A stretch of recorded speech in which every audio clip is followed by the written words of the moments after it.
छन्दसा मृषभो विश्वरूपः छन्दोभ्योऽध्यमृताः सम्बभूव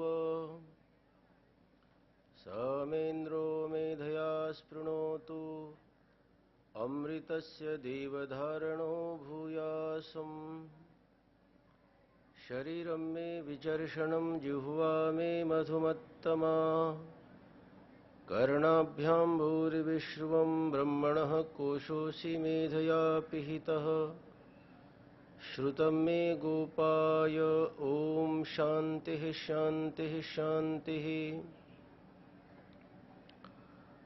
ॐ वाङ्मे मनसि प्रतिष्ठिता मनो मे वाचि प्रतिष्ठितम् आविराविर्म एधि वेदस्य म आणिस्थः श्रुतं मे मा प्रहासीरनेनाधीतेनाहोरात्रान् सन्दधामि ऋतं वदिष्यामि सत्यं वदिष्यामि तन्मामवतु तद्वक्तारमवतु अवतु माम् अवतु वक्तारम् अवतु वक्तारम्।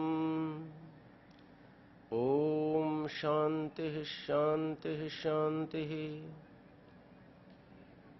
शङ्करं शङ्कराचार्यं केशवं बादरायणं सूत्रभाष्यकृतौ वन्दे भगवन्तौ पुनः पुनः।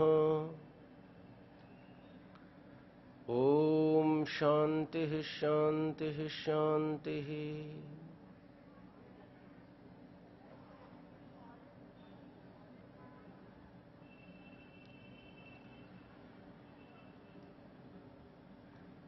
सोमया परिवार के आदि पुरुष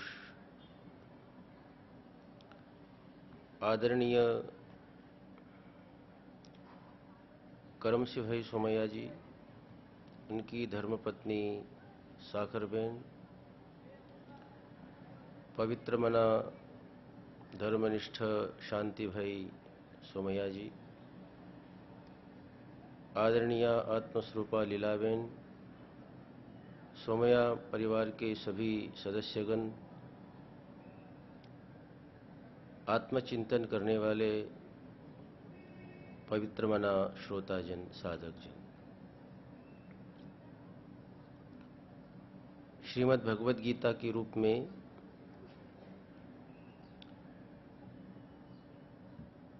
अर्जुन को भगवान ने ज्ञान का उपदेश किया।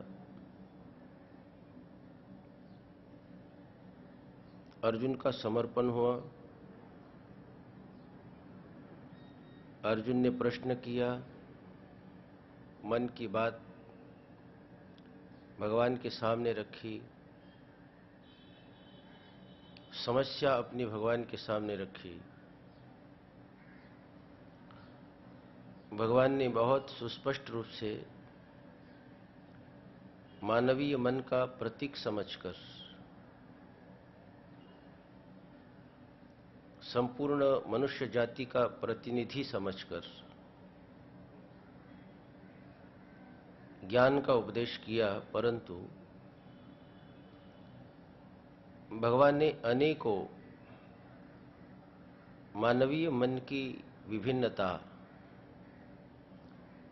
उसके साधन पथ पर चलने की योग्यता आदि को सामने रखकर कर्म, उपासना और ज्ञान का प्रतिपादन किया।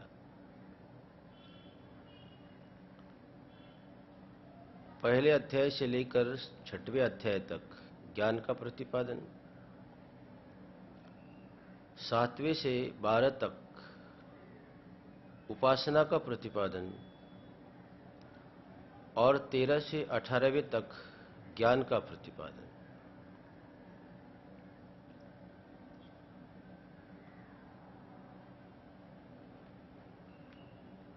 सातवें अध्याय से 12वें अध्याय तक उपासना माने मन की साधना। बहुत सुंदर शब्दों ने भगवान ने कहा, मन मना भव मद भक्तो भव। मद्याजी माम नमस्कुरु।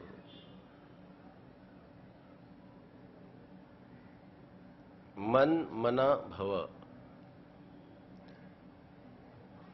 मेरे मन हो जाओ। अथवा दूसरा अर्थ ये भी है, मेरे में तुम अपने मन को स्थिर करो। ये दोनों चीजें बड़ी महत्वपूर्ण हैं। हमारा मन भगवान का मन हो जाए, कितनी अच्छी बात होगी।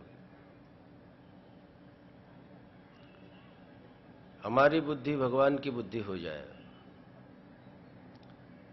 हमारा होना भगवान का होना हो जाए,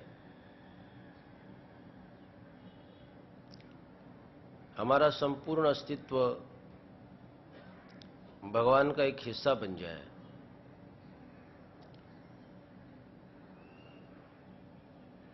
इसीलिए भगवान ने कहा, सबसे मूल्यवान चीज है तुम मेरे मन हो जाओ। जब मैं सोचूंगा तो तुम्हारे मन से, और जब मन भगवान का हो जाए तो बाकी चीजें भगवान की होने में कोई दिक्कत नहीं है। फिर इंद्रियां तो भगवान की होगी ही।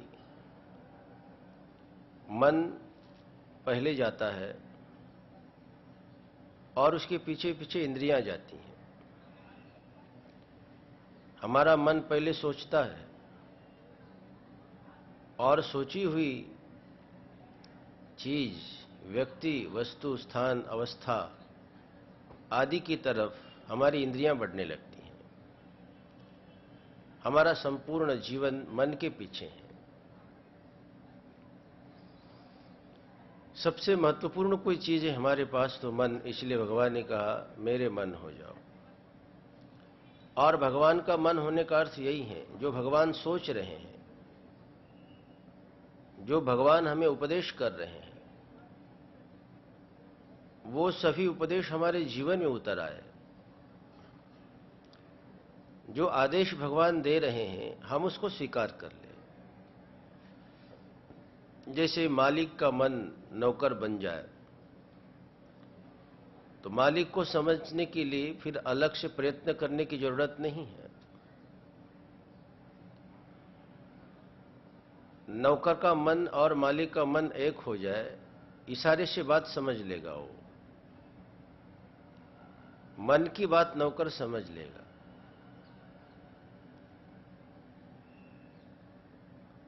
और मन एक न हो तो कहने के बाद भी समझ में नहीं आएगा।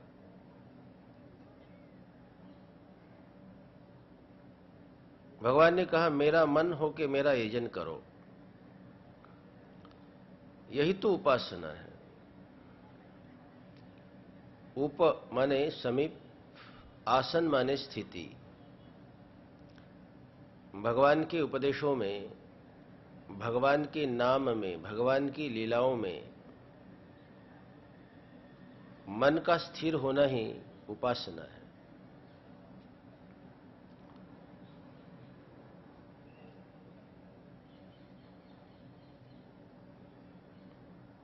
गति निवृत्तो माने हमारे मन की जो गति है वो गति समाप्त हो जाए। जब हम जप करने लगे तो जप में हमारा मन हो, स्थिर हो जाए। ध्यान करने लगे तो भगवान के ध्यान में हमारा मन स्थिर हो जाए। उपासना का अर्थ क्रियात्मकता नहीं है।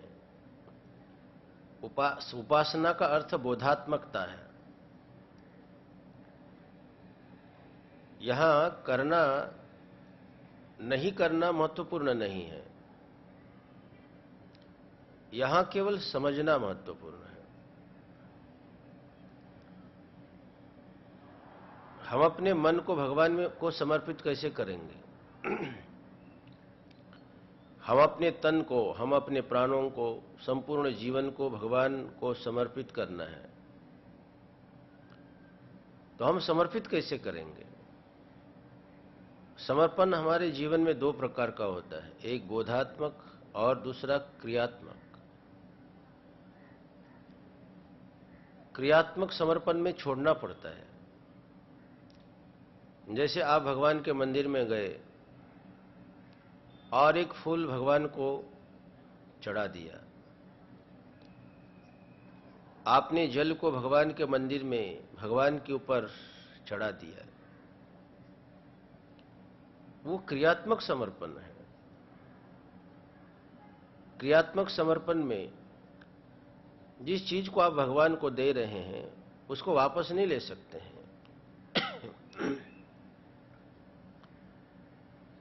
आपने 100 रुपए का नोट भगवान के मंदिर में डाल दिया, वो क्रियात्मक समर्पण है।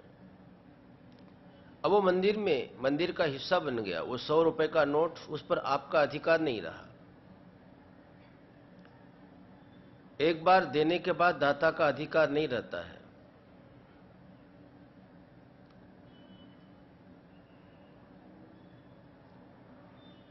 ये क्रियात्मक समर्पण है। और ये क्रियात्मक समर्पण कई प्रकार से संभव है। हम जैसे प्रार्थना करते हैं, ये भी क्रियात्मक समर्पण है। हम भगवान के मंदिर तक जा रहे हैं, पैदल तीर्थ यात्रा कर रहे हैं, ये भी एक क्रियात्मक समर्पण है। और बोधात्मक समर्पण माने वहां कुछ देना लेना नहीं है, केवल समझना है। हमें ये समझना है कि जो भी चीजें हमारे पास हैं वो तुम्हारी हैं। हमारी जो भी चीजें, हमारा जीवन, हमारा मन, हमारे प्राण, हमारा धन, ऐश्वर्य, संपदा, ये सब कुछ तुम्हारा है। ये जो समझना है ना, इस समझने को बोधात्मक समर्पण बोलते हैं। तो मैं आपको एक प्रश्न पूछता हूं, थोड़ा सोच के उत्तर देना। ये बोधात्मक समर्पण सरल है कि क्रियात्मक समर्पण सरल है?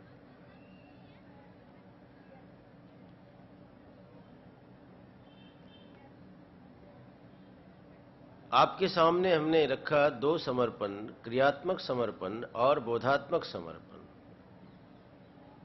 क्रियात्मक समर्पण में छोड़ना है और बोधात्मक समर्पण में केवल समझना है। तो इन दो समर्पणों में आप कौन से समर्पण को सरल समझते हैं?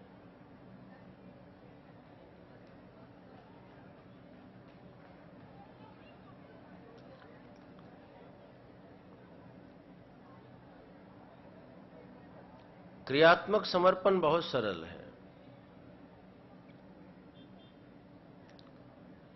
बोधात्मक समर्पण बहुत कठिन है। क्रियात्मक समर्पण में आप कोई चीजें छोड़ रहे हैं और जिन चीजों को छोड़ रहे हैं बहुत ज्यादा मूल्यवान भी नहीं है। आपने भगवान के मंदिर में जाके 100 रुपया चढ़ाया,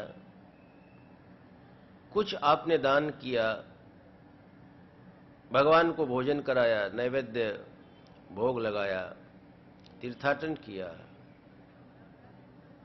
प्रार्थना की, ये क्रियात्मक समर्पण बहुत सरल है। लेकिन जो बोधात्मक समर्पण वो थोड़ा कठिन है। बोधात्मक समर्पण में समझना है ये सब कुछ तुम्हारा है, देना कुछ नहीं, ध्यान देना। आप भगवान को बोलना, भैया ये कुछ देना देना, तो ये तो बहुत दूसरी चीज हो गई। जहां लेना देना होता है वहां परायपन है। हम समझते हैं अपनी चीजें आपको दे रहे हैं। जहां भी दान करते हैं, दाता के मन में ये बात होती है, ये चीज मैं आपको दे रहा हूं, माने ये मेरी चीज है।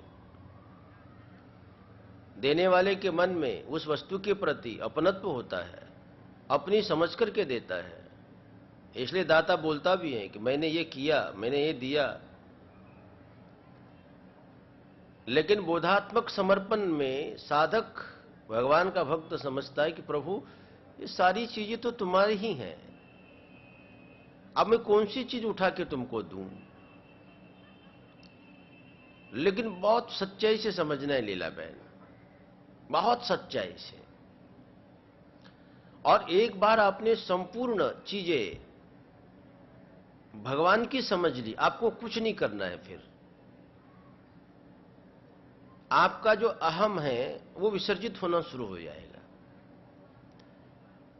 अपना तन, अपना मन, बुद्धि, विचार, आग्रह, दुराग्रह, सफलताएं, असफलताएं, सुख दुख, स्वास्थ्य अस्वस्थ अस्वास्थ्य,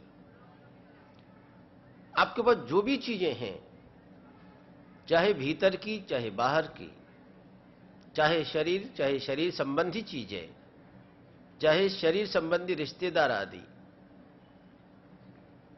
बहुत बड़ी सी चीज लेके बहुत छोटी सी चीज तक, समझना है कि ये सब कुछ उसका है, तुम्हारा है, प्रभु तुम्हारा है। और आप केवल संभाल रहे हैं, ज्यादा से ज्यादा बोले तुम्हारी चीजें हैं, हम संभाल रहे हैं बस। तो अहम के लिए कहां अवसर रहा? आप जो भी चीजें करेंगे उस समय आपको ये नहीं लगेगा कि हम कर रहे हैं। मन किसका? तुम्हारा। और उस मन का सोचना वो भी तुम्हारा। और एक बार यदि हमने समझ लिया ये संपूर्ण जीवन तुम्हारा है, उसके बाद फिर हम अपने लिए कर क्या सकते हैं? क्योंकि अपना अपना होना, हमारा अपना होना वो तो प्रभु का हो गया। वो सारी चीजें आपने भगवान को लिख दी, समर्पित कर दी मन से। इसको बोलते हैं बोधात्मक समर्पण। ये जो है ना, मन मना भव मद भक्तो मद्याजी माम नमस्कुरु, ये बोधात्मक समर्पण है। वहां कुछ भी आपको छोड़ना नहीं है। जो भी चीजें जहां भी हैं, केवल समझना है कि ये सारी चीजें प्रभु की हैं। मीरा, चैतन्य, तुकाराम महाराज, ये जितने भी भगवान के भक्त हैं, गोपियां, गोपियों ने कुछ छोड़ा क्या? गोपियां जहां हैं वहीं हैं, अपने घरों में हैं। उनकी शादियां हुई, उनके विवाह हुए, नारायण, बच्चे हुए, सब कुछ।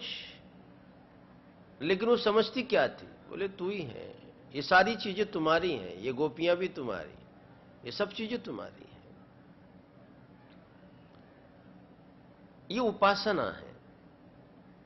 माने अपने मन को, अपने तन को, अपने विचार, बुद्धि, आग्रह, दुराग्रह, सभी चीजें भगवान के निकट, समीप पहुंचा देना, धीरे धीरे भगवान की समझ लेना। और आपका 13वें अध्याय से लेकर 18वें अध्याय तक ये ज्ञान है। उपासना भक्ति के अंतर्गत ये हृदय का भाव है। ये बोधात्मक समर्पण, ये भावात्मक समर्पण है। प्रेम में भी समर्पण होता है और ज्ञान में भी समर्पण होता है। ये प्रेम का समर्पण है। आप अपने बच्चों को सारी चीजें समर्पित कर देते हैं कि नहीं? समझते तो है ना? हम समझते हैं कि हमारे पास जो भी चीजें हैं सब बच्चों की हैं। समझते हैं कि नहीं? और कितने गहराई से समझते हैं? बहुत गहराई से। थोड़ा सा भी संदेह नहीं आता है हमारे मन में। ये प्रेम का समर्पण है।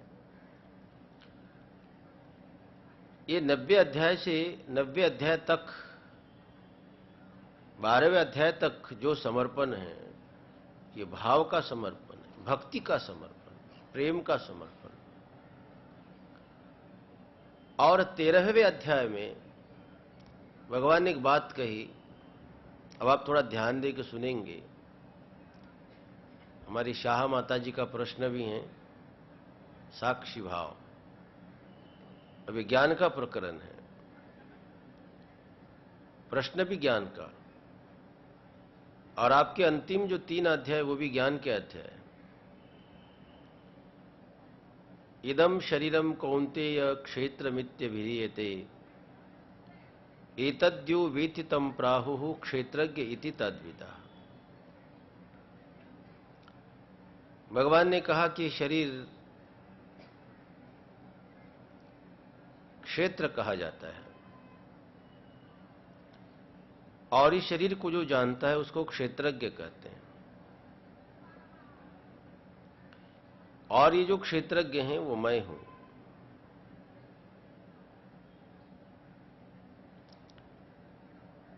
और यही ज्ञान है। बहुत महत्वपूर्ण सूत्र दिया भगवान ने। ये हमारा जो शरीर है ना, क्षेत्र है। क्षेत्र माने खेत होता है। संस्कृत भाषा में खेत को ही क्षेत्र बोलते हैं। और खेत का मतलब होता है जहां पर हम बीज बोते हैं, अनाज पैदा करते हैं। किसान बीज बोता है, अनाज पैदा करता है, उसी को तो खेती बोलते हैं। भगवान कह रहे हैं कि ये शरीर जो है वो क्षेत्र है, क्षेत्र। और ये जीवात्मा इसका किसान है। ये जीवात्मा क्या करता है? तो भगवान कहते पाप और पुण्य की खेती करता है इस शरीर से, और उस पाप पुण्य से सुख और दुख के फल प्राप्त कर लेता है। हम जो भी कुछ करते हैं ना, इस शरीर को आधार बना के करते हैं। शरीर के बिना हम कुछ नहीं कर सकते हैं। हमें देखना भी हो तो आंख चाहिए, चलना हो तो पैर चाहिए, लेना देना हो तो हाथ चाहिए, सोचना हो तो मन चाहिए, सुनना हो तो कान चाहिए। आप कितने भी समर्थ हो, लेकिन बिना पैर नहीं चल पाएंगे। आप बहुत शक्तिशाली हैं, सारी चीजें आपके हाथ में हैं, इतने शक्तिशाली आप, लेकिन पैर कमजोर हो तो चलना मुश्किल है। हाथ कमजोर हो जाए तो लेना देना संभव नहीं है। आंख बहुत महत्वपूर्ण नहीं है, इसकी आप वेदांत में बहुत इसको मिथ्या मिथ्या बोलते रहते हो, लेकिन ये आंख यदि ना हो देखना मुश्किल है। ये उपकरण, ये शरीर कितना महत्वपूर्ण है। इसलिए हमारे शास्त्र ने कहा शरीरम आद्यम खलु धर्म साधनम। ये शरीर पहला धर्म का साधन है। शरीर ठीक ना हो तो हमारी साधना संभव नहीं है। इसलिए सर्वप्रथम शरीर को ठीक रखना बहुत जरूरी है। संपूर्ण क्रियाओं का, गतिविधियों का केंद्र बिंदु ये शरीर है। संपूर्ण क्रियाओं का आधार ये शरीर है। और हमारे जीवन में जो भी चीजें हैं वो सब क्रियाजन्य है, कर्मजन्य है। हम जो भी कुछ पैदा करते हैं वो कर्म से पैदा करते हैं, और उस कर्म का जो आधार है ये तन है, ये शरीर है। अच्छा करने के लिए भी और बुरा करने के लिए भी ये शरीर चाहिए। इसलिए भगवान ने कहा कि शरीर क्षेत्रम इति अभिधीयते, इसको क्षेत्र कहा जाता है। और इसको जो जानने वाला है जीवात्मा, हम सब, क्षेत्रज्ञ है, क्षेत्रज्ञ। क्षेत्रम जानाति इति क्षेत्रज्ञ। जो क्षेत्र को जानता है, जान के अच्छे बुरे कर्म करता है।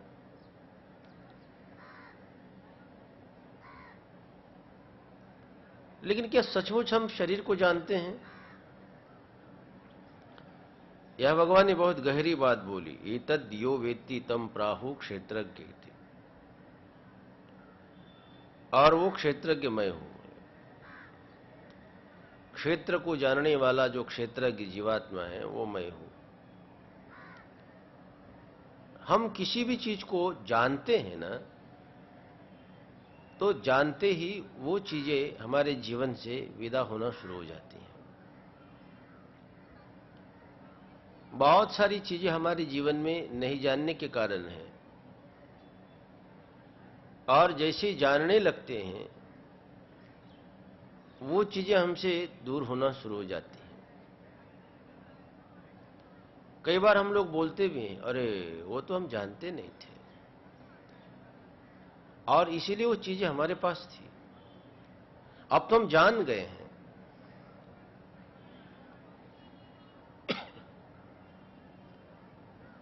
इस शरीर को सचमुच यदि जान ले कोई आदमी, कोई साधक, ये जीवात्मा, तो सत्य का जानना शुरू हो जाता है। सही सही यदि जाने इस शरीर को, हम लोग जानते तो हैं, लेकिन कैसे जानते हैं? इस शरीर को सत्य रूप में जानते हैं कि परिवर्तनशील असत्य रूप में जानते हैं? हम शरीर को जानते तो हैं, लेकिन सत्य समझ के, और यहीं से तो गड़बड़ी होती है। इस शरीर को हम शाश्वत मान लेते हैं, स्थायी मान लेते हैं, नित्य निरंतर चलने वाला मानते हैं। अपने को मालूम पड़ जाए कि बदलने वाला है।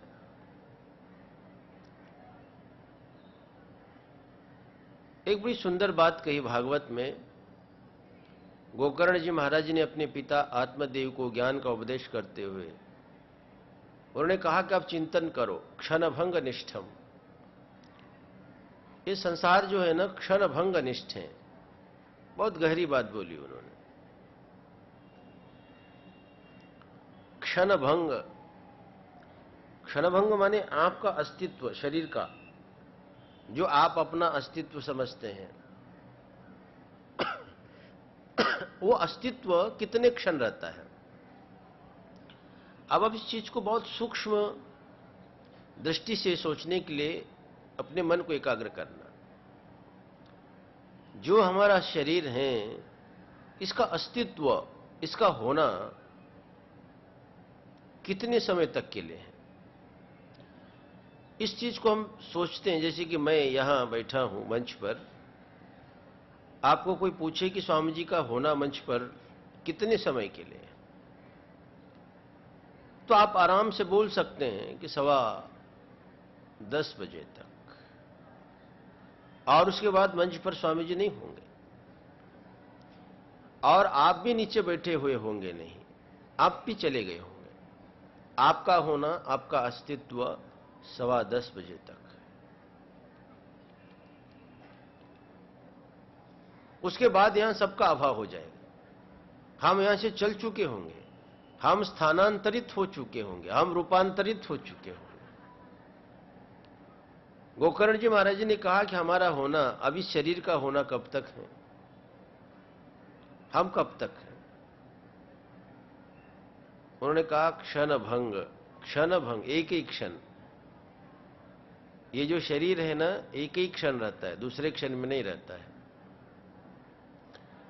ये शरीर हमेशा रहता है, तो कौन से क्षण में? एक ही क्षण, दूसरे क्षण में नहीं रहता है। बहुत गहरी बात बोली। वो आपको ये बात गोकर्ण जी महाराज जी की समझनी पड़ेगी। आपको ऐसा लगता है क्या कि ये शरीर केवल एक ही क्षण रहता है? नहीं लगता हो। आपको यदि मैं पूछूं तो आप क्या बोलोगे? आप कल के हैं कि आप आज के? निरुबैन, आप कल की ही आज हैं कि आज बिल्कुल नहीं है? आप अपने दृष्टिकोण से उत्तर देगी तो आप बोलेगी हम जो कल के थे वही आज हैं, आज के हैं वो कल होंगे। लेकिन गोकर्ण जी महाराज जी को या भगवान श्री कृष्ण को पूछो, दुखालयम अशाश्वतम ऊर्ध्वमूल मदशाख मश्वत्थम प्राहुरव्ययम। अश्वत्थ, अश्वत्थ माने स्व माने अगला क्षण, और स्थ माने जिसकी स्थिति नहीं है, अ माने नहीं है, स्थिति जिसकी अगले क्षण तक, उसको अश्वत्थ बोलते हैं। जिसकी कल तक स्थिति नहीं, अगले क्षण तक स्थिति नहीं, उसको अश्वत्थ बोलते हैं। और यहां गोकर्ण जी महाराज जी भी कहते हैं कि संपूर्ण जो ये दुनिया, ये शरीर, ये पदार्थ हैं, ये क्षणभंग अनिष्ट है। क्षणभंग माने एक क्षण में रहते, दूसरे क्षण में समाप्त हो जाते हैं। अब इसको समझे कैसे हम? ये जो हमारा शरीर है ना, इसके अंदर लाखों करोड़ों कोशिकाएं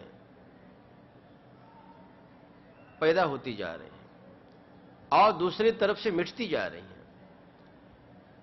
अभी हम लोग बहुत अच्छी तरह से बैठे हैं और बहुत सूक्ष्मदर्शी यंत्र के द्वारा हमें देखा जाए तो ऐसा मालूम पड़ेगा इस शरीर में तो लाखों करोड़ों कोशिकाएं पैदा हो रही, मिट रही हैं। ये शरीर तो बदल रहा है, निरंतर बदल रहा है। ये शरीर निरंतर बदल रहा है। बदलता हुआ शरीर ही आपको यहां आपके हाथ में है, बदलता हुआ परिवर्तनशील शरीर। हम बैठे हैं, अपने को ऐसा लगता है हम बैठे हैं, बैठे नहीं हैं। जहां बैठे हैं वहां तो हम बदल रहे हैं, बहुत स्पीड से बदल रहे हैं। हम देख नहीं पा रहे उस परिवर्तन को, उस सूक्ष्म परिवर्तन को नहीं देख पा रहे। आप जिस समय यहां बैठे थे वो आप नहीं हैं। उस जगह पर हजारों लाखों करोड़ों कोशिकाएं खत्म हो चुकी, वो शरीर खत्म हो चुका है। अब जो यहां पर है ना बिल्कुल नया ताजा दूसरा, एक ही क्षण रहता है, दूसरे क्षण खत्म हो जाता है। एक दार्शनिक ने बहुत सुंदर बात कही, आप जिस नदी का पानी पीना चाहते हो उस नदी का पानी आप कभी नहीं पीते हो। आप जब पानी पीने के लिए जाओगे तब तक वो नदी बह चुकी होगी। बात सत्य नहीं। आप गंगा जी में स्नान करने के लिए जा रहे हैं, लेकिन जैसे आप पैर रखोगे वो गंगा जी बह गई।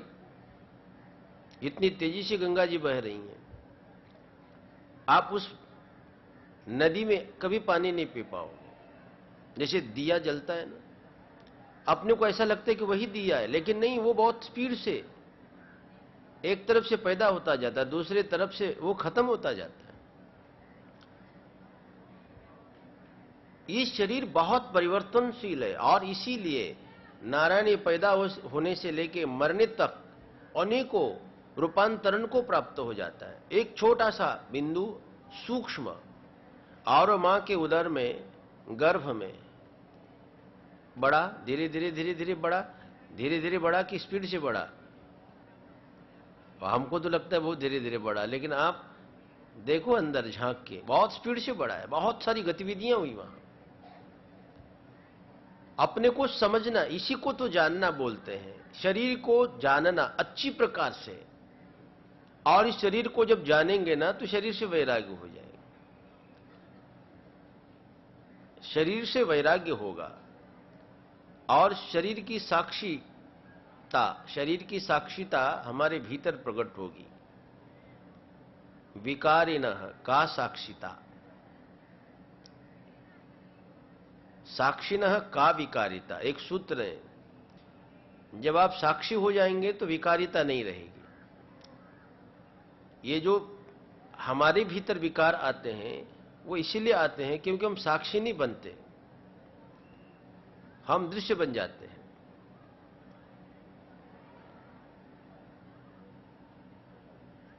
हम दूर से नाटक नहीं देखते हैं, नाटक के पात्र बन जाते हैं। हमें साक्षी होना है। यहां जो भगवान ने कहा, जो जानता है, और जो जानता है ना वो अलग हो जाता है। मैंने पहले दिन भी ये बात बोली थी शायद। जो आदमी जानता है ना वो जानते ही अलग होना शुरू हो जाता है। क्योंकि हमारे यहां तो तीन चीजें हैं, प्रमाता, प्रमाण और प्रमेय। दृष्टा, दर्शन और दृश्य। साक्षी का मतलब है कि आप दृष्टा हो गए, आप देख रहे हैं, देखने वाले हो गए। आंख नहीं है, आंख तो केवल एक माध्यम है। हम आंख को भी देख रहे हैं, हम अपने पैरों को देख रहे हैं, हम अपने हाथों को देख रहे हैं। ये बौद्धों की जो विपश्यना साधना है, ये वेदांत की साक्षी भाव की साधना है। ये वेदांत की जो साक्षी भाव की साधना है, वही बौद्धों में जाके विपश्यना बन गई। विपश्यना का अर्थ क्या है? पश्य। ये पश्य माने देखना होता है, वी माने होता है विशेष रूप से, अच्छी प्रकार से देखने का ही नाम विपश्यना है। और वही तो साक्षी भाव है। लेकिन विपश्यना केवल देखने की चीज रह जाती है, देखने वाले तक नहीं पहुंचाती है। विपश्यना में और साक्षी भाव में यही अंतर है। विपश्यना केवल देखने तक सीमित रह जाती, इसलिए बहुत से साधक वो केवल देखते रह जाते हैं, उसके आगे की क्या चीज है वो नहीं जान पाते हैं। और वेदांत कहता है भाई आपको केवल देखने में नहीं रहना है, आपको देखने वाला बन जाना है, आपको देखने वाले तक पहुंचना है। और जब आप देखने वाले तक पहुंचोगे तो सारी चीजें छूटती जाएगी, आप अकेले हो जाए। सभी चीजों से हम अपने आप को विवेक करके देख लेंगे कि हम हैं। आत्मबोध होगा उस समय आत्मज्ञान होगा। इसलिए साक्षी का अर्थ होता है हम कहीं जुड़े नहीं, हम कहीं अटके नहीं, हम भटके नहीं, केवल देखते जाए। हमारे जीवन में 3 चीजें होती हैं, पक्ष, विपक्ष और मध्यस्थ। एक होता है पक्ष, दूसरा होता है विपक्ष। हम जहां पर भी देखते हैं ना तो 2 चीजें हमारे सामने होती, या तो हम पक्ष में होते हैं या तो विपक्ष में। जैसे आप क्रिकेट देख रहे हैं, क्रिकेट देखते समय या तो आप पक्ष में आ जाते हैं या तो विपक्ष में आ जाते हैं। यदि भारत पाकिस्तान का मैच हो तो आप पक्ष में रहते कि विपक्ष में रहते हैं? विपक्ष बन जाते हैं, अपना एक पक्ष बना लेते हैं और उसके बाद फिर देखना शुरू करते हैं, या तो आपकी हार होगी या तो जीत। आप पक्ष बन गए या आप विपक्ष बने, अब या तो आपकी हार होगी या तो आपकी जीत होगी, इसमें कोई संदेह नहीं है। आप शरीर को देख रहे हैं, आप पक्ष बन के देखते हैं कि विपक्ष बन के देखते हैं? पक्ष बन के, ये मेरा शरीर, और बोले वो लीलाबेन का शरीर। अब पक्ष और विपक्ष आ गया ना, अब जब भी कोई चीज होगी यहां हार जीत होगी। अब जब भी कोई संघर्ष होगा तो आप सुख दुख से जोड़े, बोले ये मेरा है, फिर मेरा शरीर, तो मैं यहां बैठूंगी, तुम वहां नहीं बैठोगे। अब संघर्ष शुरू हो गया। ये सारी दुनिया के संघर्ष है ना, ये पक्ष और विपक्ष के संघर्ष है। और जहां पर पक्ष और विपक्ष के संघर्ष है वहां हार या जीत है, और हार और जीत तो वहां पर सुख और दुख होंगे, हम जुड़ेंगे उससे। लेकिन ये साक्षी की जो साधना है, ये मध्यस्थ होने की साधना है, ये बहुत गहरी चीजें हैं। और ये सूत्र यदि हमारे जीवन में समझ में आ जाए तो बहुत सरल भी है। एक कोई महात्मा जी थे, क्रिकेट देख रहे थे, और जो पक्ष जीत जाता उनके बीच में जाके वो नाचते थे।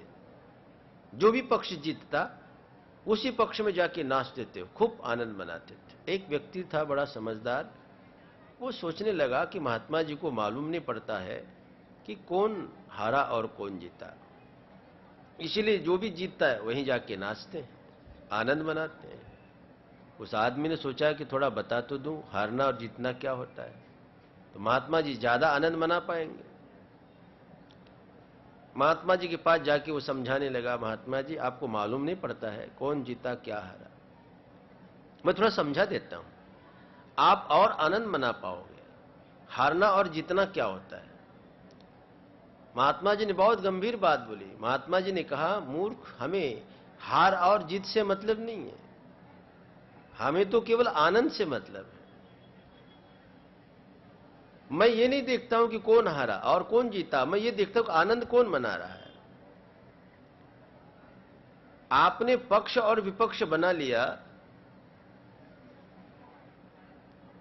तो हारना और जीतना बहुत सरल चीजें हो गई ना। यदि आपने बनाया अपने आप को पक्ष या विपक्ष, अब आपको हार मिलेगी या जीत मिलेगी, आप निरंतर आनंद को उपलब्ध नहीं हो सकते हैं। ये निरंतर आनंद का यही रहस्य है कि आपका कोई ना विपक्ष हो और ना आपका कोई पक्ष हो। ऐसे कैसे संभव है कि आप पक्ष भी बना ले और हारने के बाद आप दुखी न हो जाए? महात्मा ने कहा कि दोनों मेरे हैं, मैं तो मध्यस्थ हूं, मैं साक्षी हूं। और यह अर्जुन के जीवन की भी साक्षी की घटना। पहले अध्याय में अर्जुन ने क्या बोला? सेनयोर उभयोर मध्य रथम स्थापय मेच्युत। प्रभु दोनों सेनाओं के मध्य में मेरे रथ को स्थिर करो। भगवान ने कहा दोनों सेनाओं के मध्य में, कारण क्या चाहते हो? ये युद्ध का समय, अभी बिल्कुल युद्ध प्रारंभ होने को ही है। ये कोई दोनों सेनाओं के मध्य में जाने का समय नहीं है, सीमा पर जाने का समय। जहां युद्ध छिड़ने ही वाला है, कोई भी आदमी बुद्धिमान सीमा पर नहीं जाना चाहेगा। और उस समय बिल्कुल अब तीरों का प्रहार होने ही वाला है, शंख बज चुके हैं, युद्ध की घोषणा हो चुकी है। वो विकट समय सीमा पर जाने का नहीं है। और उस समय भी अर्जुन क्या बोल रहे थे? सेनयोर उभयोर मध्य। और उन्होंने क्लियर बोला, स्पष्ट, सेनयोः उभयोः मध्य, दोनों सेनाओं के मध्य, माने सीमा पर आप मेरे रथ को ले चलो। भगवान ने कहा दोनों सीमाओं के मध्य में क्या करना चाहते हो? भगवान भी बड़े मजेदार है। भगवान ने उनको कहा होता, अरे ये समय विकट, तुम यहीं रहो, सुरक्षित रहोगे। सीमा के बीच में जाओगे तो तीरों का प्रहार होगा, तीर लगेंगे, और इस समय कोई उचित थोड़ी है सीमा पर जाके खड़ा होने का। लेकिन भगवान ने नहीं कहा। भगवान समझ गए थे, उनकी स्थिति समझ गए थे। भगवान ने कहा कि वहां जाके क्या करना चाहते हो? चलो मैं ले चलता हूं। अर्जुन ने बहुत ही नासमझी की बात कही, और भगवान भी समझ गए, लेकिन भगवान ने नहीं बोला कि तुम ये नासमझी की बात क्यों कर रहे हो। अर्जुन ने कहा, कैर्मया सह योद्धव्य मस्मिन् रण समुद्र में, मुझे किसके साथ लड़ना है ये मैं देखना चाहता हूं। क्या अर्जुन को अभी तक यही पता नहीं था क्या कि हमको किसके साथ युद्ध करना है? शंख भी बज चुके और उन्होंने स्वयं भी शंख बजा दिया। अभी तक उसको मालूम नहीं था कि उसको किसके साथ युद्ध करना है। उस समय शंख बजाने के बाद, बजने के बाद, युद्ध की घोषणा होने के बाद अर्जुन कह रहे थे कि मेरे को देखना है कैर्मया सह योद्धव्य, किसके साथ युद्ध करना है। लेकिन अर्जुन को भगवान ने उस समय भी नहीं बोला कि तुम अभी तक जानते नहीं हो। दुर्योधन जानता है किसके साथ युद्ध करना है। उन्होंने सारे सेना नायकों के नाम गिनाए, उसकी योग्यताएं गिनाई, सब उसको पता है, और आपको कुछ भी पता नहीं। लेकिन नहीं, भगवान चुप रहे। बहुत ही नासमझी की बात बोली उन्होंने, जैसा कि मानो अभी तक इसको पता ही नहीं कि किसके साथ युद्ध करना है, अपनी सेना में कौन रथी महारथी है, दुर्योधन के पक्ष में कौन है ये भी उसको मानो मालूम ना हो, ऐसा प्रश्न कर दिया। और भगवान भी बिल्कुल आदेश का पालन करते हुए, जैसे सेवक की तरह, मालूम है सेवक को मालिक गलत आदेश दे रहे हैं, बहुत गलती के काम हमें बता रहे, लेकिन सेवक बोलता है ठीक है आप जो आदेश करो। दोनों सेनाओं के मध्य में रथ जाके खड़ा कर दिया भगवान। ये बहुत मजेदार बात है, ध्यान देना। ये अर्जुन की जो भूमिका है ना, वो साक्षी की भूमिका है। अर्जुन घोषणा करना चाहते थे कि न इधर न उधर। यदि पांडवों के पक्ष में खड़े होकर मैं यदि बोलता हूं नयोच्छ, बोले ये भी बेईमानी की घोषणा है। पांडवों के पक्ष में खड़े होकर क्या घोषणा करना है कि मुझे नहीं लड़ना है। उन्होंने सोचा कि मैं बीच में जाऊंगा, और ऐसा बीच केंद्र बिंदु न पांडवों का हो और न कौरवों का हो। उन्होंने सोचा कि ऐसे केंद्र बिंदु पर जाके खड़ा होऊंगा मैं, जो केंद्र न पक्ष हो और न वो विपक्ष हो, ना वो मेरा और न वो तेरा हो। ऐसी एक स्थिति, ऐसी एक भूमिका का निर्माण करना चाहता था अर्जुन। और जो सीमा होती है ना, वो किसी की नहीं होती है। आप भारत पाकिस्तान की सीमा पर बैठे हैं तो आप भारत में हैं क्या पाकिस्तान में हैं? ना वो भारत में और ना वो पाकिस्तान में, वो सीमा है। जो सीमा का क्षेत्र होता है कुछ, वो किसी का ही नहीं होता है। आज अर्जुन वहां पहुंचा सीमा पर, सेनयोर उभयोर मध्य, अब दोनों सेनाओं के मध्य में रहते हैं। अब ये बताओ, अब वो जहां पर खड़ा है अर्जुन, वो पांडवों का है स्थान कि कौरवों का है? अब न अर्जुन पक्ष रहा और न अर्जुन विपक्ष रहा। ये साक्षी भाव जो होता है ना, मध्यस्थ, जैसे न्यायाधीश होता है ना, न्यायाधीश अन्वेषण करता है, विचार करता है, खोज करता है, सब कुछ करने के बाद भी वो न्यायाधीश, वो दंड देता है, वो पुरस्कार भी देता है, और उसके बाद भी वो कौन है? न्यायाधीश है। और न्यायाधीश कभी रोता नहीं है, किसी को दंड देता है उस समय रोता नहीं, और किसी को पुरस्कार देता है तो भी वो बोलता नहीं कि भाई हमने इतना किया कुछ। वो न्यायाधीश की भूमिका है। ये साक्षी की जो भावना है ना, वो न्यायाधीश की भूमिका है। हमारा मन हमेशा न्यायाधीश की भूमिका में हो, न पक्ष और न विपक्ष, अपितु मध्यस्थ, हमेशा मध्यस्थ, विचारों में, भावनाओं में, सोचने में, हर चीज में। आप भोजन भी कर रहे हैं ना, आप गहराई से सुनना इसको, आप भोजन भी कर रहे हैं तो आप पक्ष बन के करते हैं, वहां पर स्वाद में अटक जाते हैं। लेकिन हम भोजन भी करें तो वहां साक्षी भाव में जाके न्यायाधीश की भूमिका, ठीक है। आप साक्षी में जाके भोजन करेंगे तो कई स्वाद, जीवन की वासना नहीं बनेगी, कभी पागलपन नहीं बनेगी। वो आप किसी वस्तु को भी देख लें, बहुत सुंदर से सुंदर, आप न्यायाधीश की भूमिका में हैं, आपने देखा, आपको मालूम भी पड़ा बहुत सुंदर है, आपको सौंदर्य बोध भी हुआ और सौंदर्य बोध से खुशी भी हुई, लेकिन आप साक्षी की भूमिका में प्रवेश कर उसको देखेंगे तो हमारे मन में वो पागलपन बनेगा नहीं, वासना नहीं बनेगी। आपने देखा और बात विदा हो गई, दुख की स्थिति आई और विदा हो गया। आप चिपकेंगे नहीं, वहां अटकेंगे नहीं, भटकेंगे नहीं। इस साक्षी भाव बहुत गहरी समझदारी, बहुत गहरी समझदारी। हम न पक्ष बने न विपक्ष, न्यायाधीश मध्यस्थ की भूमिका में बने रहे। और ये जो स्थिति है ना, बहुत मजेदार। रामकृष्ण परमहंस एक बहुत सुंदर दृष्टांत दिया करते थे। जैसे माताएं कटहल काटती हैं, कटहल की सब्जी बनती है, इधर नहीं बनती है कि बनती है? नहीं बनती है। उत्तर प्रदेश में बहुत सब्जी बनती है, पहाड़ों में भी बहुत सब्जी बनती है, कटहल की बहुत अच्छी सब्जी बनती है, लेकिन वो काटना बहुत कठिन होती है। आप उसको काटते हैं ना तो उसमें चिकना चिकना एक पदार्थ निकलता है, चिपचिपाहट, और वो कवर भी बहुत कठिन होता है काटने के लिए। कैसे काटोगे? आपके हाथ चिपक जाएंगे, आपका चाकू चिपक जाएगा, आप छुरी चला नहीं पाएंगे। तो कुशल गृहिणियां क्या करती हैं, हाथों में थोड़ा कड़वा तेल लगाती हैं, और कड़वा तेल लगाने के बाद आराम से कटहल काट लेती हैं हाथों में। वो फिर चिपकता नहीं है, चाकू से चिपकता नहीं है।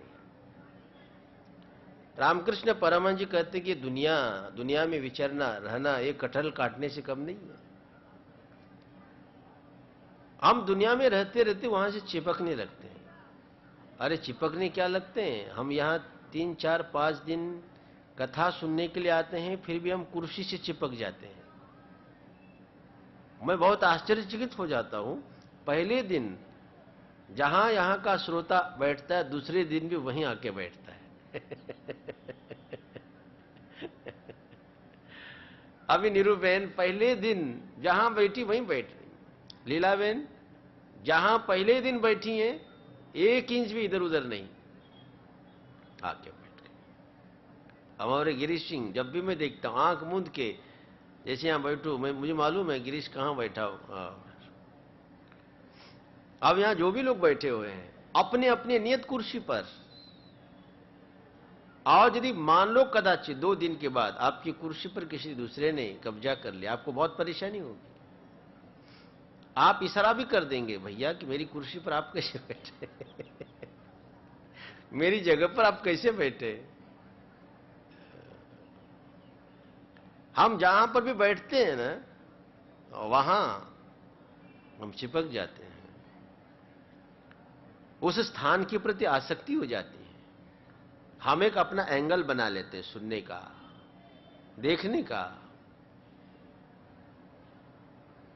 ऐसी बहुत सारी चीजें हैं, देखते देखते देखने में अटक जाते हैं, सुनते सुनते सुनने में, खाते खाते खाने में, सूंघते सूंघते सूंघने में, पता नहीं कितनी सारी चीजें, सोचते सोचते सोचने में। नहीं, यही सोच हमारा ठीक है।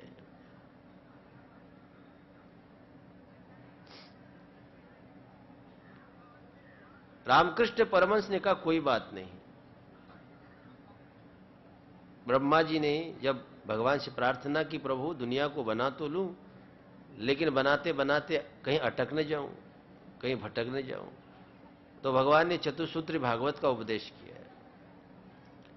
भगवान ने कहा ये ज्ञान का तेल, जैसे कटहल काटने के पहले माताएं अपने हाथों में तेल लगा लेती,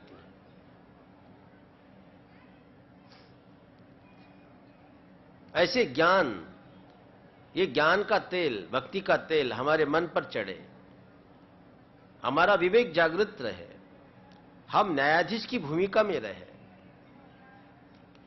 तो उसके बाद फिर दुनिया में कहीं भी विचरण करें, लेकिन वहां पर कहीं अटैचमेंट नहीं होगा, आसक्ति नहीं होगी। यहां तक कि आपके विचारों में भी नहीं। आप ध्यान देना, कई बार हम विचारों में भी ऐसे अटकते हैं, हम अपने विचार छोड़ना नहीं चाहते। आपको भी देखना, दो लोग बहस कर रहे हो, वो अपने विचारों को ऐसे कस के पकड़ते हैं। कोई ये नहीं बोलता भैया चलो ठीक है, तुम्हारी बात सही, शब्द है, इसका क्या भरोसा, हमारी बुद्धि, बुद्धि का भी क्या भरोसा। हमने ऐसे ऐसे लोगों को देखा है जो बहुत बुद्धिशाली, बहुत शक्तिशाली, लेकिन वृद्धावस्था होने के बाद सब कुछ भूल जाता है, कुछ याद नहीं रहता है। फिर हम अपने बौद्धिक क्षमता पर कितना अभिमान कर रहे थे, लेकिन वो कहां गई बौद्धिक क्षमता, कहां गए वो विचार, हम कहां अटके, कहां भटके, किस चीज को अपना समझे। जिसको हम अपना समझते सारी चीजें विदा तो हो रही हैं। आपके पास सबसे मूल्यवान और जिसको सबसे ज्यादा अपना समझने वाली कौन सी चीज थी कि है? सबसे ज्यादा आप अपना समझने वाली कोई चीज तो ये शरीर था, और ये शरीर भी तो धोखा देता है। केवल दुनिया के लोग हमको धोखा नहीं देते, ये शरीर भी धोखा देता है। ये पैर अब चलना बंद कर दी, धोखा दे दी, चले गए पैर। आंखें धोखा दे देती हैं, कान धोखा दे देते हैं, ये सारी चीजें हमसे विदा हो जाती हैं। ये तो विवेक है नारायण, ये तो समझ और ये ज्ञान एक बार हो जाए तो हम कहीं अटकेंगे नहीं। फिर हम दावा नहीं करेंगे कि ये चीजें मेरी हैं, अभी हैं, मेरे पास हैं, बस अभी मेरे निकट मालूम पड़ रही हैं, लेकिन ये कोई चीजें अपनी नहीं है, ये विदा होने वाली है।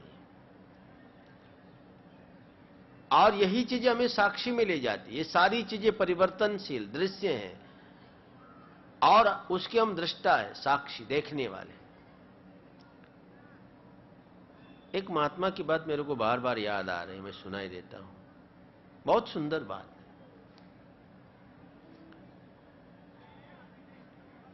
एक गांव में महात्मा जी रहते थे, उस गांव में एक पहलवान आया।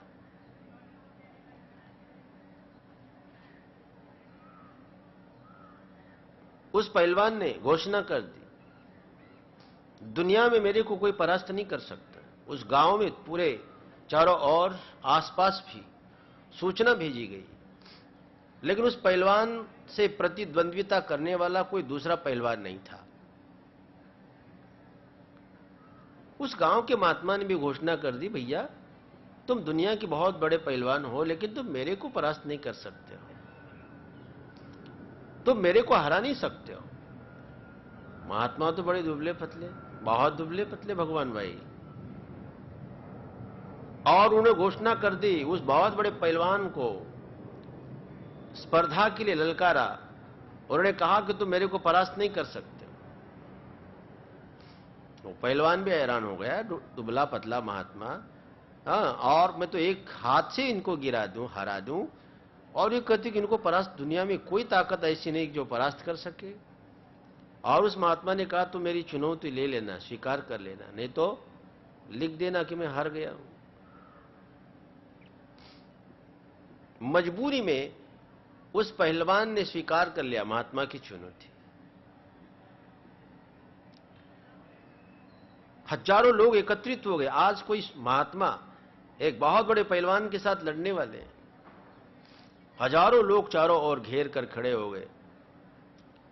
सीटी बज गई, एक तरफ महात्मा, दूसरी तरफ पहलवान। ओहो, महात्मा तो बहुत दुबले पतले, भिक्षा मांग के खाते थे, भगवान का भजन करते थे। उधर से बहुत बड़ा पहलवान हाथ में हाथ मिलाया, जैसी सीटी बजी और महात्मा जी चारों खाने चित्त लेट गए और लेट करके कहने लगे, आओ मेरे को तुम हरा दो, आओ मेरे को तुम हरा दो। पहलवान ने कहा पहले उठो तो अरे बोले पहले लड़ो तो। महात्मा ने कहा वो शर्त नहीं नालायक, अपनी शर्त क्या थी? शर्त तो ये थी कि तुमको मेरे को हराना है, लड़ने की शर्त नहीं। मैं तुमसे लड़ूंगा तब तुम मेरे को हराओगे ना, मैं तुम्हारे साथ लड़ूंगा ही नहीं तो तुम मेरे को हराओगे कैसे? हम हारते इसीलिए हैं क्योंकि हम लड़ते हैं। लड़ने वाले की हार या जीत होती है, जो लड़ेगा ही नहीं। महात्मा ने कहा तो मेरे को हरा के दिखाओ। दुनिया में ऐसी कोई ताकत है जो मेरे को हरा सके? वो हार गया, पहलवान हार गया। उसने बोला बाबा उठो, बोले मैं हार गया। तुमको कौन हराएगा? तुम लड़ोगे ही नहीं तो तुमको हराएगा कौन? अरे तुम तो हमेशा जीते हुए हो। महात्मा ने कहा लिख कागज पर, तुम हार गए। हमारी स्थिति तो यही है ना, ये जीव की स्थिति है, ये जीवात्मा की स्थिति है। हम जहां भी जाते हैं ना, वहां वो बना लेते हैं, अपना एक घेरा बना लेते हैं, अपना एक घेरा बना लेते हैं। हम वहां से जुड़ जाते हैं, अटैच हो जाते हैं। इसलिए भगवान ने कहा कि तुम साक्षी भाव में चले जाओ, ये शरीर, ये मन, बुद्धि और सबके दृष्टा बन जाओ, बीच में आओ, मध्यस्थ न्यायाधीश की तरह हो जाओ। और वो मध्यस्थ न्यायाधीश की तरह हो गए ना, तो सारी समस्याओं का समाधान हो गया। फिर आप घर में भी रहो न्यायाधीश, और न्यायाधीश का अर्थ ये नहीं कि आप दिन भर बहस ही करते रहो। न्यायाधीश का अर्थ ये नहीं है कि आप दिन भर ज्ञान का उपदेश ही करते रहो। आपका मन किसी भी सफलता अथवा असफलता, जय अथवा पराजय से व्यथित ना हो। आप देख रहे हैं हानि और लाभ, इन दोनों स्थितियों में अपने मन को सम बनाए रख रहे हैं। समझ लो साक्षीता अब आनी शुरू हो गई है। आप बैठे रहो और देखो घर की स्थितियां, परिस्थितियां, आपके बच्चे, आपकी बहुएं, आपके आसपास के लोग थोड़ा कुछ गड़बड़ भी कर रहे हैं। आप उसको बता भी देना, सिखा भी देना, लेकिन आपका मन व्यथित ना हो, प्रभावित ना हो। आप सब कुछ कर रहे हैं और उसके बाद भी कुछ नहीं कर रहे हैं, इसी को तो बोलते हैं। आप सब कुछ करते हुए भी आप कुछ भी नहीं कर रहे हैं, ये साक्षी भाव की स्थिति है। और 5वें अध्याय में भगवान ने यही बोला, नैव किंचित करोमीति युक्तो मन्येत तत्त्ववित् पश्यै शृण्वन् स्पृशै जिघ्रन् नश्नन् गच्छन् स्वपय श्वसन् प्रलपन् विसृजन् गृह्णन् नुन्मिषन् निमिषन्नपि इंद्रियाणींद्रियार्थेषु वर्तन्त इति धारयन् नैव किंचित करोमीति युक्तो मन्येत तत्त्ववित्। भगवान ने कहा कि जो तत्ववित् है, जो साक्षी अपने को समझ लिया, अब नैव किंचित करो, मैं कुछ नहीं करता हूं। लेकिन कुछ नहीं करता हूं कब? भाई जो नहीं करता है और वो कुछ नहीं करता हूं समझता है, ये बड़ी बात नहीं है। वो कर भी नहीं रहा है और वो समझता भी है कि मैं कुछ नहीं कर रहा हूं। भगवान ने वो नहीं कहा करते हुए, पश्य श्रृण्वन माने देखते हुए, खाते हुए, पीते हुए, इस दुनिया में रहते हुए भी ज्ञानी पुरुष अनुभव करता है मैं कुछ नहीं कर रहा हूं। आप उसी बात को न्यायाधीश के दृष्टांत को आप समझ लेना है। आप न्यायाधीश को बोलना भैया तुमने आज तक कितने लोगों को मारा, वो क्या बोलेगा? अरे हमने कहां मारा। वो न्यायाधीश नारायण हजारों लोगों को दंड दे चुका हो, लेकिन आप न्यायाधीश को पूछो कि तुमने आज तक कितने लोगों को मारा, दंड दिया, वो बोलेगा मैंने, वो तो कानून की बात थी, वो तो ड्यूटी की बात थी, वहां कोई कर्तृत्व नहीं, कोई अभिमान नहीं, न पुरस्कार देने का अभिमान है और न वहां पर दंड देने का अभिशाप, दुख। ये न्यायाधीश की भूमिका, ये मध्यस्थ की भूमिका, ये साक्षी की भूमिका है, ये ज्ञानी की भूमिका है। और उस ज्ञानी की भूमिका में प्रवेश करने के बाद भी सारी चीजें अपने से अलग हो जाती है नारायण। और अंत में अर्जुन ने यही घोषणा कर दी, नष्टो मोह स्मृतिर्लब्धा त्वत् प्रसादान मयाच्युत। बोले मैं समझ गया, आपकी कृपा से मैं अपने में स्थित हो गया, अब मैं दुनिया से जुड़ता नहीं हूं, अब तुम जो बोलो मैं करूंगा, अब मैं जुड़ने वाला नहीं दुनिया के साथ। ये साक्षी भाव, ये आत्मज्ञान अर्जुन को अंत में उपलब्ध हो गया। बड़ा ही सुंदर प्रसंग है। अपने 3 दिन भी पूरे हो गए हैं। बड़ा आनंद आया आप लोगों के बीच में बोलने में। ये सोमया ट्रस्ट, संस्कृति विहार, इनके सभी पदाधिकारी गणों को मैं धन्यवाद देना चाहूँगा। हमारे शांति भाई सोमया परिवार के लोग, लीलाबेन, नीरूबेन और उनकी 7 बहनें, सभी बड़े आध्यात्मिक हैं। हमारी लीलाबेन तो पूरे समय तक व्रत, उपवास, मौन, अनुष्ठान में रहती हैं। 7 बहनों को, सबको, पूरे सोमया परिवार को संभालती हैं। मैं आशा करूंगा आप सभी लोग स्वस्थ रहे और इसी प्रकार समाज, धर्म, राष्ट्र की सेवा करते रहे। पुनः पुनः सबको धन्यवाद देता हुआ मैं अपनी वाणी को विराम देता हूं। अभी हम ध्यान करेंगे थोड़ा, 5 बार हम ओम का उच्चारण करेंगे।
पूर्णमदः पूर्णमिदं पूर्णात् पूर्णमुदच्यते पूर्णस्य पूर्णमादाय पूर्णमेवावशिष्यते।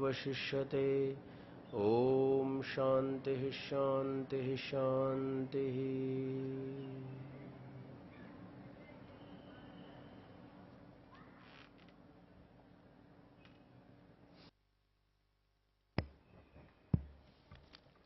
हरिओम। કજે સોમયા ટ્રસ્ટ, સોમયા સંસ્કૃતિ વિહાર અને સોમયા વિદ્યા વિહારના 25મા જ્ઞાન યજ્ઞમાં મહામંડલેશ્વર પરમ પૂજ્ય આચાર્ય પ્રણવાનંદજીએ ગીતાનું રહસ્ય આ વિષય પર વક્તવ્ય આપ્યું એ બદલ સમગ્ર સોમયા પરિવાર વતીને આપ સૌ વતી એમનો આભાર વ્યક્ત કરીએ છીએ. હરિઓમ.